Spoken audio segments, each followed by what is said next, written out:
প্রশান্ত মহাসাগরের মাঝে ২৬ বর্গ কিলোমিটারে একটি ক্ষুদ্র দ্বীপরাষ্ট্র টুভালু। এখানে বসবাসরত প্রায় ১১,০০০ মানুষ তাদের ঠাঁই খোঁজার জন্য যুদ্ধ করে যাচ্ছে।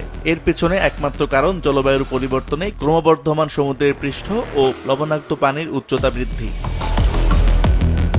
টুভালুর মতো নিম্নাঞ্চলের দেশগুলো শুধু ডুবে যাচ্ছে না, অনুকূলে তৈরির মাধ্যমে নিজস্ব টেকসই প্রতিরোধ ব্যবস্থা গড়ে তুলেছে, যেমন সমুদ্রের ঢেউ ঠেকাতে বাল্ক নির্মাণ, ব্রেক ওয়াল এবং ল্যান্ড রিক্লেমেশন প্রজেক্ট। এই ধরনের পদক্ষেপ দ্রুত বাস্তবায়ন প্রয়োজন।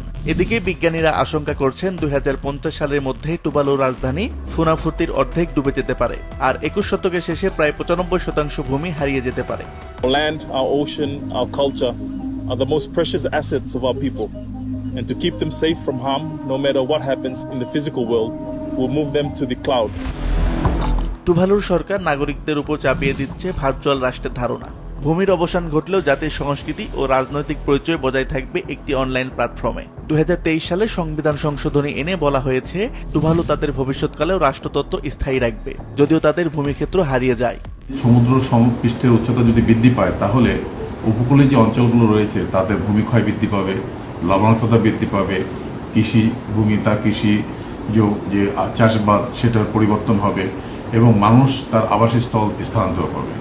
ফলে এটা থেকে রক্ষার একমাত্র কথা হচ্ছে যে আমাদেরকে যে জলবায়ু পরিবর্তনের যে প্রভাব, অর্থাৎ যে কারণে জলবায়ু পরিবর্তন হচ্ছে, বৈশ্বিক তাপমাত্রা যে বৃদ্ধি পাচ্ছে, এটাকে নিয়ন্ত্রণে আনা।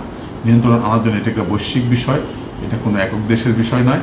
বৈশ্বিকভাবে সকলের সমন্বয়ে এই তাপমাত্রা নিয়ন্ত্রণে আনতে পারলে টুভালুর মতো ছোট দ্বীপরাষ্ট্রগুলো বেঁচে যাবে। অন্যদিকে অস্ট্রেলিয়ার সাথে ফিলিপিলি ইউনিয়ন ট্রিটি চুক্তির মাধ্যমে প্রতি বছর ২৮০ জন টুভালুর বাসিন্দাকে অভিবাসন দেওয়া হচ্ছে, যারা সকল নাগরিক অধিকার সহ পাড়ি জমাবেন অস্ট্রেলিয়ায়। কিন্তু আবেদনকারীর সংখ্যার তুলনায় খুবই কম বাসিন্দাকে অন্য দেশে পাড়ি জমানোর সুযোগ দেওয়া হচ্ছে। এই সংকট শুধু টুভালুর নয়, অন্য দ্বীপরাষ্ট্রগুলো একই পথে যাচ্ছে। উদাহরণস্বরূপ মালদ্বীপ, কিরিবাতি, কিরিবাস সহ সকলেই হুমকির মুখে। তাই আন্তর্জাতিক সহযোগিতা, নতুন আইনগত কাঠামো এবং ঔষধের মতো প্রয়োজনীয় মানবিক পুনর্বাসন প্রয়োজন। টুভালু ডুবে যাচ্ছে। এটি একটি বিপর্যয়ের সীমান্তে দাঁড়িয়ে থাকা জাতি, যারা লড়ছে ডিজিটালাইজেশন, আন্তর্জাতিক আইনের প্রয়োগ এবং স্থানান্তরের মাধ্যমে তাদের অস্তিত্ব রক্ষায়। আসিফ আল আমিন, মাছরাঙা নিউজ শো।